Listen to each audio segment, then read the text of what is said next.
약간 피부과 피부과 관련해서 뭔가 약간 좀 간단한 스킨케어 루틴 같은 것들을 좀 대답해 줄 수 있는 그런 챗봇을 만들어 보고 있어요. 그래서 그 챗봇한테 그 제가 지금 만들고 있는 그런 방향은 그 미국에서 되게 많이 쓰는 스킨케어 약간 피부 관리사들이 많이 쓰시는 그런 책이 있더라고요. 그래서 그 책을 같이 인제 임베딩 시켜 가지고 인제 거기에서 질문을 하면 좀 비슷한 내용들이 나와서 그걸 뽑아서 그걸 기반으로 답변을 하게 하는 그런 챗봇을 만들고 있는데, 그래서 그런 챗봇을 만들다 보니까 좀 어떤 좀 비슷한 그런 관련된 논문들을 많이 찾게 되더라고요. 그래서 실제로 그런 논문들에서 방법들을 많이 보고 어떻게 프롬프팅을 해야 되는지 좀 많이 찾고 해서 실제로 쓰기도 하고, 그래서 제가 오늘 가져온 두 가지 논문은 스킨 GPT에 관한 내용이에요. 그래서 첫 번째 논문은 얘는 그 스킨 GPT 4라는 거를 만들었는데 이게 어떻게 만들어져 있는지에 관한 그런 내용들이고 성능이 어느 정도 됐는지에 관한 그런 논문이고, 그다음에 얘는 리뷰 아티클이에요. 그래서 이 리뷰 아티클은 생각보다 좀 약간 뻔한 얘기들을 많이 하더라고요.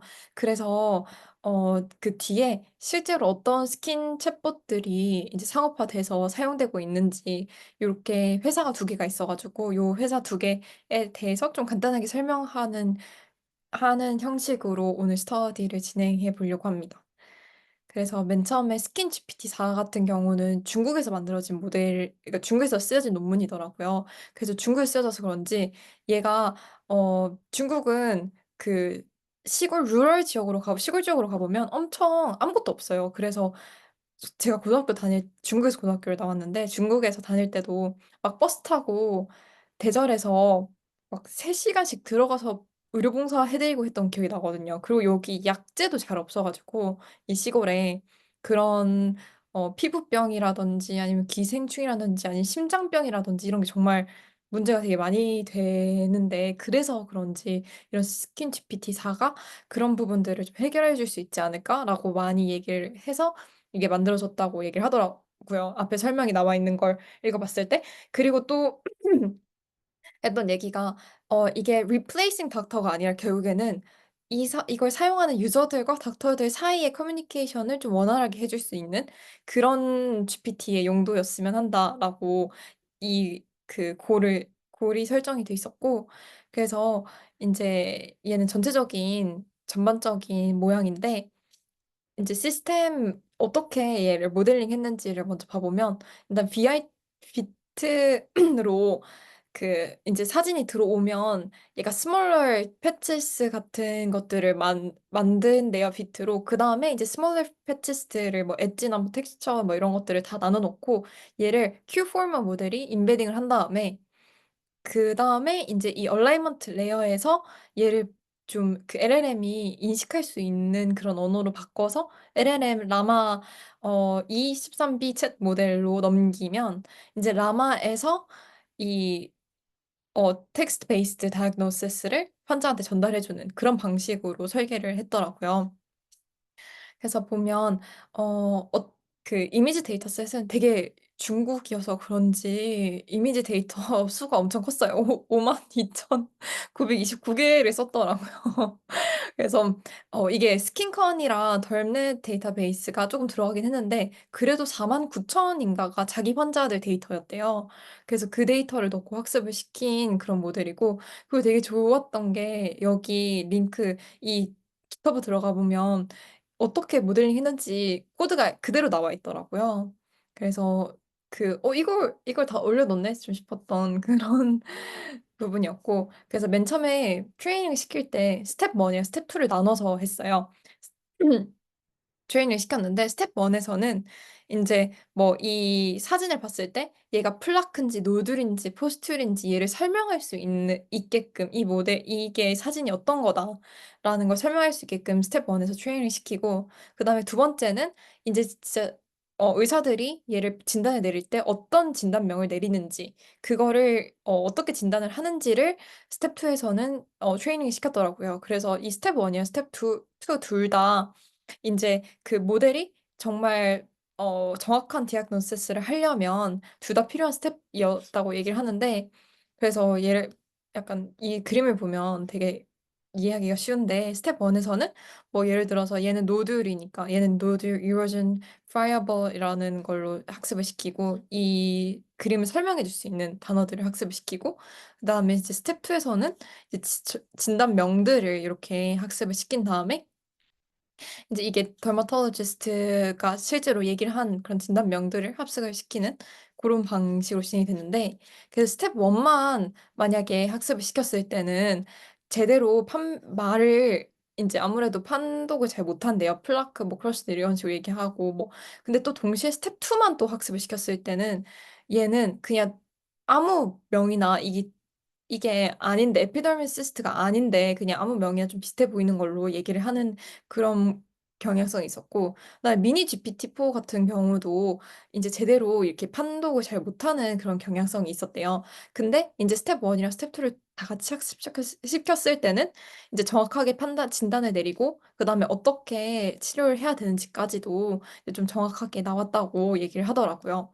그래서 이제 결과를 보면 accuracy가 거의 80% 넘게 accuracy가 높았고, 그 다음에 그 실제로 더마톨로지스트한테 얘네들이 얼마나, 그러니까 useful한지를 물어봤을 때 이제 이렇게 7가지 카테고리로 나눠서 물어봤는데, 이게 파란색이 strongly agree거든요. 근데 엄청 많은 부분들에서 다 높은 점수를, 실제 이제 피부과 의사들한테 높은 점수를 받았다는 거를 볼 수 있었고, 그다음에 저 정말 신기했던 게, 제가 지금 하고 있는 GPT는 거의 0.7초, 0.7초 만에는 답이 나오진 않거든요.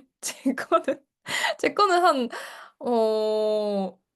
그래도 30초, 40초는 걸리는 것 같은데, 어떻게 했는지 여기는 0.7초에서 0.8초 사이에 답변을 받았다고 하더라고요. 스킨 GPT-4는. 이게 아마 라마하고 로컬 모델이라서 그런 것 같기는 한데, 전 API를 사용해서 그 GPT 3.5로 하고 있거든요. 그래서 한데 좀 그 부분이 되게 신기했고, 그래서 아무래도 더마톨로지스트는 온라인으로 하더라도 이제 이만큼 기다려야 되니까 이것보다는 확실히 유용하지 않나라는 얘기를 주장을 했었고, 그 다음에 또 이제 그 유저한테 좀 풀어서 설명하는 말들이나 아니면 그런 부분들에 있어서 어떤 트리트먼트를 해야 되는지에 있어서 이제 얘가 뭐 진짜 더마토로지스트 피부과 의사를 대체할 순 없겠지만 그런 둘 사이에 소통을 해주는 역할은 충분히 할 수 있다고 얘기를 하더라고요. 그래서 이제 그런 방향으로 이제 GPT들이나 아니면 LLM 모델들이 발전을 해가지 않을까? 이 환자와 의사 사이에 불필요한 말들을 줄여주는 방향으로 이제 얘가 많이 도와주지 않을까라는 생각이 많이 들었던 논문인 것 같습니다. 그리고 사실 어, 이 GPT-4가 실제로 사용되지는 않고 있는 것 같았어요. 실제로 있지는 않았고, 그냥 이렇게 되면 좋겠다라는 그런 얘기들은 많이 나왔던 것 같습니다. 그 다음에 이 리뷰 아티클에서는 이제 저 앞에 나왔던 스킨 GPT-4도 리뷰를 하면서 이제 LAVA라는 이제 비전이랑 같이 할 수 있는 LM 모델에 대해 이 나오면서 더마톨로지스트를 어떻게 리플레이스 할 수 있을까에 대한 그런 리뷰를 하고 있는데, 뭐 물론 긍정적인 내용들도 되게 많았어요. 왜냐하면 저게 성능이 되게 높게 나오니까, 아무래도 성능이 높게 나오다 보니까 되게 긍정적인 얘기도 많았는데, 또 동시에 어 문제가 있다는 부분들도 정확하게 지적을 하는데, 그게 이제 diagnostic accuracy, 그다음에 data privacy, ethics issues, 그다음에 over reliance on AI, 이렇게 세 가지더라고요. 근데 이 여기 over reliance on AI에 빨간 하이라이트를 해놓은 게 진짜, 생각해 보니까 저도 GPT를 최근 들어서 되게 많이 사용을 하고 있어요. 사용을 하고 있는데, 이제 GPT를 사용을 점점 많이 하다 보니까 실제로 이제 긴 글을 작성하거나 해야 될 때 이 GPT한테 되게 의존을 많이 하고 있는 그런 모습이 보이더라, 저희 스스로도. 그래서 실제로 의사들도 이 오버 릴라이언스 온 AI가 되게 많은 문제가 되고 있나 봐요.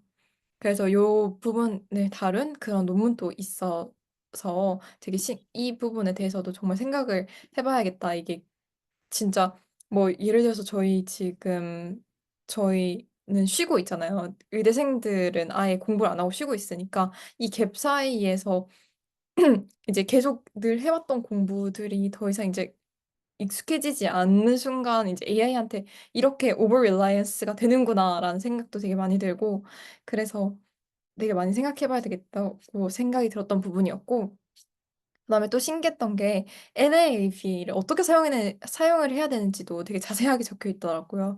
그래서 링크까지 달아서 맨 처음에 들어간 다음에 이제 실제 더마톨로지스트들이 어떻게 이걸 사용하면 좋을지 그런 가이드라인까지 다 나와 있어서 혹시 이걸 사용하시게 된다면 여기 이 논문을 참고해서 사용하시면 되게 좋을 것 같았어요. 그다음에 또 팁을 줬는데 팁이 하이 퀄리티 이미지를 써야 되고 그다음에 articulate questions clearly 그다음에 그 얘는 에듀케이션 툴이라는 걸 인식하고 있기. 이게 좀 너무 당연한 얘기들이긴 한데 이 세 가지를 좀 지켜서 하면 엄청 높은 선등의 그런 결과물, 그다음에 좀 더 나은 결과물을 기대할 수 있다는 얘기를 했었고, 그다음에 실제로 사용되고 있는 챗봇 회사, 이게 너무 짧아서 두 개를 한번 찾아봤어요. 그래서 이제 GPT 다른 모델에 들어가기 위해서 검색하면 스킨케어 챗봇이라고 나오거든요. 근데 스킨케어 챗봇이 허트.ai라는 회사에서 만든 거더라고요. 그래서 여긴 어떤 회사인지 봤더니 그 이제 뭐 제가 어떤 화장품 회사를 차렸으면 이 사람들한테 API를 받아와서 내 화장품을 추천해주는 그런 AI 챗봇을 만들 수 있게 해놓은 그런 회사더라고요. 그래서 이것도 되게 신기했던 것 같아요. 아, 이런 식으로도, 챗봇들을 이제 팔 수 있겠구나 싶었었고. 그래서 뭐 예를 들어서, 이렇게 들어가 보시면, 잠시만요.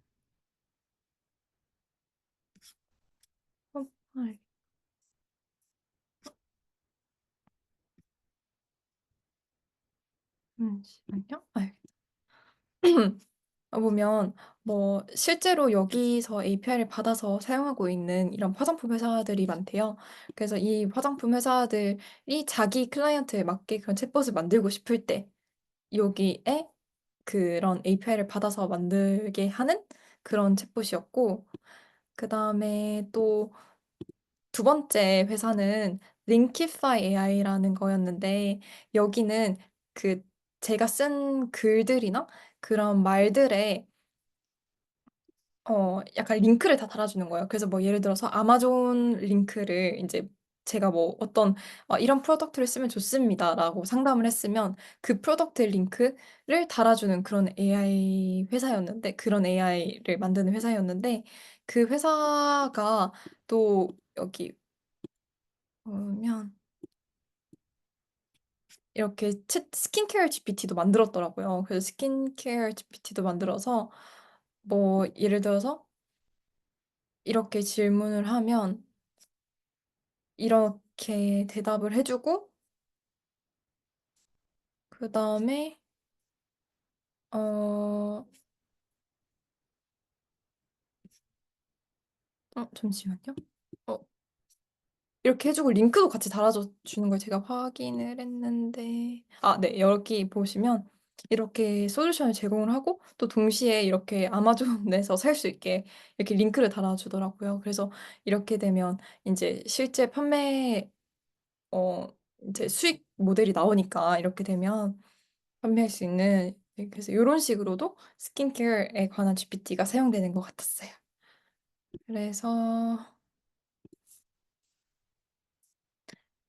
그래서 여기 회사 두 개까지 네, 저는 오늘 스터디는 여기까지 준비해 왔습니다.